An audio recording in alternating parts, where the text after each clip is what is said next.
Génesis 30 continúa con la historia, la narración de este personaje interesante, Jacob. Génesis 30 es fácilmente dividido en dos secciones. Quizá la mayoría de ustedes con Biblia pueden ver que los mismos autores dividen el pasaje. Y creo que la división es atinada en un sentido. En un sentido, la división es atinada, hermanos, porque es obvio que hay dos diferentes narraciones. En una narración se está describiendo la descendencia de Jacob y en otra se está describiendo o narrando sus posesiones, la riqueza que llega a adquirir y los problemas en el camino. Sin embargo, estas dos narraciones nos presentan con dos cumplimientos de una misma promesa. Esta narración en Génesis 30 no son dos historias separadas y relacionadas, sino son dos narraciones con un fin común, con un cumplimiento común. Para entender bien esto que estoy explicando, vamos a examinar brevemente la primera sección del versículo 1 al versículo 24 y después examinaremos del versículo 25 al versículo 43 y vamos a ver cómo estas dos distintas narraciones son parte de un mismo cumplimiento. En el capítulo 30, de los versículos 1 al 24, el autor de Génesis nos está narrando, nos está dejando ver a Jacob como padre. Y de hecho, en este aspecto sí estoy de acuerdo con los autores o los que hicieron esta edición de la Biblia, que pusieron unos títulos. Yo creo que Génesis 30 debe ser colocado o esta nueva sección debe irse hasta el capítulo 29, versículo 31. Vean el título que probablemente hay en sus Biblias. Dice, los hijos de Jacob. Desde el versículo 31 del capítulo 29 hasta el capítulo 30, versículo 24, es una misma narración. Jacob está teniendo hijos. Se está narrando las promesas, el cumplimiento de la promesa de los hijos de Jacob. Es verdad, se narra una historia incómoda. Hermanos, es una historia incómoda, la narración de Lea y Raquel. Y aquí vemos las grandes consecuencias de la poligamia. La poligamia, al no ser el plan perfecto de Dios para la vida del hombre, sino que el plan perfecto de Dios es que el hombre esté con una mujer solamente toda su vida. Vemos aquí las grandes consecuencias, problemas graves de envidia, de celos, de amarguras entre dos hermanas. Es cosa grave. Sin embargo, hermanos, yo no creo que el pensamiento principal de Génesis 30 es decirnos que la poligamia es cosa mala. Sí, es un propósito, pero creo que es secundario. Creo que hay un propósito principal. Y para esto, vamos a mover nuestra Biblia unos capítulos atrás hasta Génesis 28. Versículo 13 y versículo 14. Y he aquí, Jehová estaba en lo alto de ella, el cual dijo, yo soy Jehová, el Dios de Abraham, tu padre, y el Dios de Isaac. La tierra en que estás acostado te daré a ti y a tu descendencia. Será tu descendencia como el polvo de la tierra, y te extenderás al occidente, al oriente, al norte y al sur, y todas las familias de la tierra serán benditas en ti y en tu simiente. Hermanos, Génesis 30, los primeros versículos junto con los últimos versículos de Génesis 29 nos están presentando con la hermosa realidad una vez más, hermanos, una vez más, que Jehová, el Dios del pacto, es fiel a sus promesas, es fiel a sus palabras.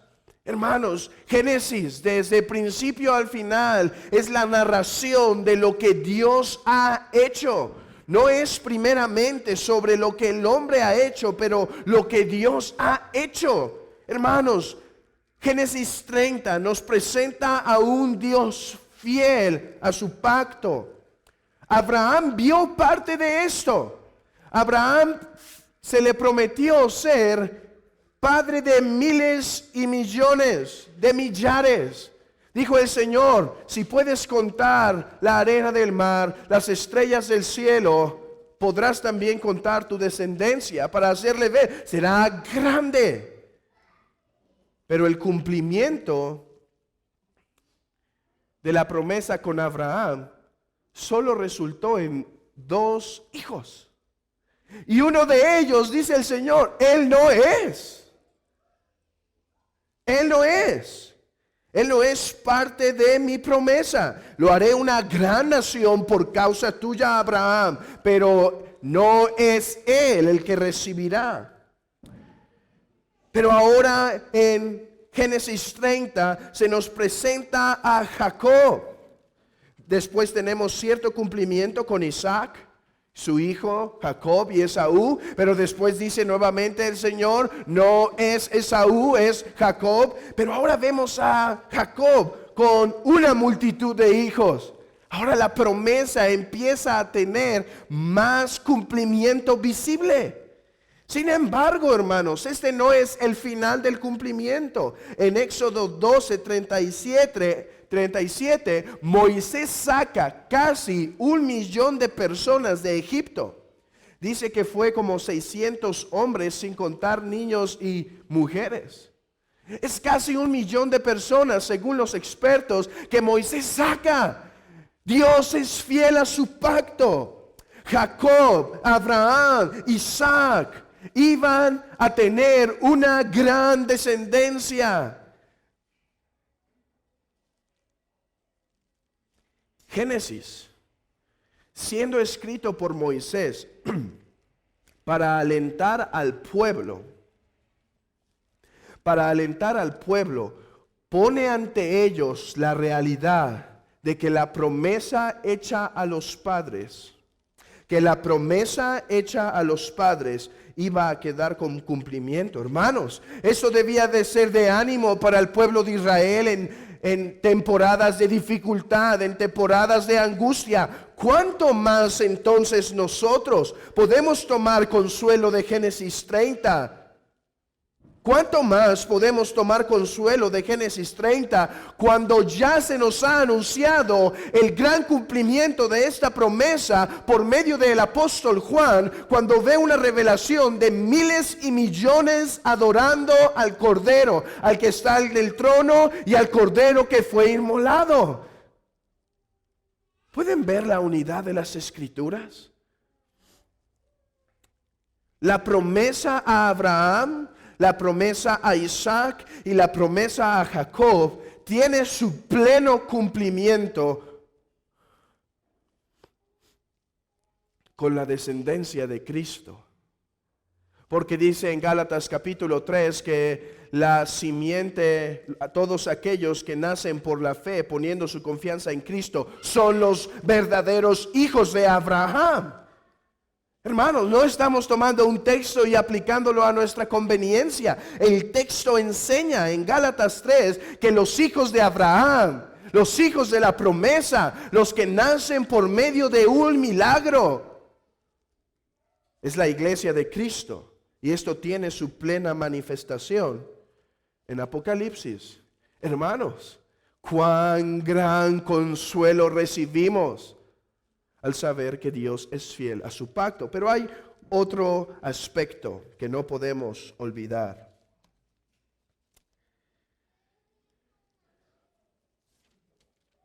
Leímos en Génesis 28, versículo 14, no solo que sería una gran descendencia, sino, si todavía tienen sus Biblias abiertas en Génesis 28, al final del versículo 14 dice, serán benditas en ti y en tu simiente.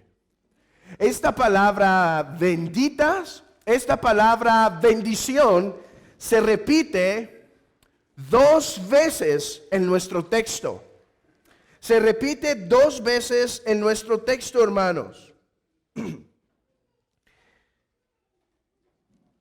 En el versículo 27, y Labán, capítulo 30, versículo 27, y Labán le respondió, halle yo ahora gracia en tus ojos y quédate. He experimentado que Jehová me ha bendecido por tu causa. Y en el versículo 30 repite esta misma palabra, porque poco tenías antes de mi venida y ha crecido en gran número, y Jehová te ha bendecido con mi llegada. Y ahora, ¿cuándo trabajaré también por mi propia casa? Hermanos, Dios había prometido a Jacob no solo que tendría una gran descendencia, que empezamos a ver su cumplimiento en el capítulo 30, en los primeros versículos, pero se nos dijo que Él bendeciría, que Dios lo bendeciría a Él para que bendijera otras naciones, todas las familias de la tierra. Labán, un hombre pagano, un hombre malvado, un hombre codicioso, no poseía todo lo que tenía en este tiempo, sino por haber recibido a Jacob. Es por causa de la presencia de Jacob, siendo el portador de la promesa, que Labán tiene bendición en su casa, que Labán tiene bendición en su hogar. Labán mismo reconoce esto. Lo hemos leído ya en el versículo 27. En el versículo 29 se repite este mismo concepto. Ellos tenían en claro que fue por la llegada de Jacob. Y él le respondió, tú sabes cómo te he servido y cómo ha estado tu ganado conmigo. Versículo 30, porque poco tenías antes de mí y ahora has crecido en esto. Y en el capítulo 31 se vuelve a insistir sobre esta realidad. Capítulo 31, versículo 7. Y vuestro padre me ha engañado y me ha cambiado el salario 10 veces, pero Dios no le permitió que me hiciese mal. ¿Pueden ver eso, hermanos? ¿Por qué es que Jacob está recibiendo bendición? ¿Por qué es que Labán tuvo bendición? Por causa que Dios ha estado íntimamente involucrado en la vida de Jacob, porque él es el heredero de la promesa. Versículo 8 del mismo capítulo 31. Si él decía así, los pintados serán tu salario, entonces todas las ovejas parían pintados. Y si decía así, los lisados serán tu salario, entonces todas las ovejas parían lisados. Así quitó Dios el ganado de vuestro padre y me lo dio a mí. Hermanos, que las ovejas nacieran de una o de otra forma fue la obra inmediata. La obra inmediata, Dios obrando directamente en todo este nacimiento de ovejas. Algo que pensaríamos un poco absurdo, pero Dios obrando directamente porque Él había prometido bendecir a Jacob. Así que en medio de difíciles circunstancias, ¿cuáles difíciles circunstancias? ¿Ok? Por ley, Jacob no podía sacar ni su mujer, ni ninguna pertenencia, ni sus hijos con Labán. De hecho, esta ley se explica después en la Escritura, pero parece que era una ley común en ese lugar.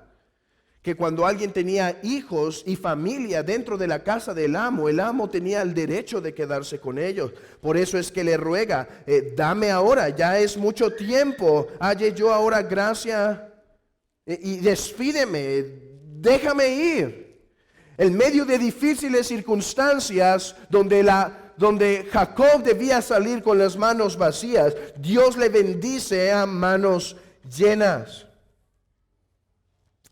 En medio de un prójimo malvado que le cambió el salario 10 veces, Dios bendice a un Jacob. Y en medio del propio pecado de Jacob, donde usa de astucia, Dios bendice aún a Jacob. Así que a pesar de las malas circunstancias, así que a pesar de los malos prójimos y del propio pecado, Jehová, el Dios del pacto, cumple la promesa de bendecir a Jacob para que otras familias, para que las familias de toda la tierra sean benditas. Hermanos, y es nosotros que hemos recibido la bendición de Jacob por medio de la persona de Cristo, que hemos sido bendecidos espiritualmente. Cristo es la verdadera simiente que bendeciría a multitudes con su obra sacrificial, con su obra vicaria. Así que si Jacob tenía de qué regocijarse al ver la mano de Dios obrando directamente en sus afanes, oh hermanos, repetimos una vez más aquel texto que ¿qué puede haber de difícil en nuestra vida que pueda retirar de nosotros la buena y bondadosa mano de Dios? Hermanos, Génesis 30, dijimos que parecen dos diferentes narraciones, ¿no es verdad? Es una sola narración. Es una sola narración hacia un solo cumplimiento con un solo propósito. Dejar claro que Jehová es fiel a su pacto y que no hay algo que pueda estorbar su mano, ya sea difíciles circunstancias, ya sean prójimos malvados o ya sea el propio pecado del hombre, no hay algo que puede estorbar las promesas, el cumplimiento de las promesas del Señor. Hermanos, estamos seguros que perseveraremos hasta el final, estamos seguros que llegaremos a la gloria. Porque Dios es fiel.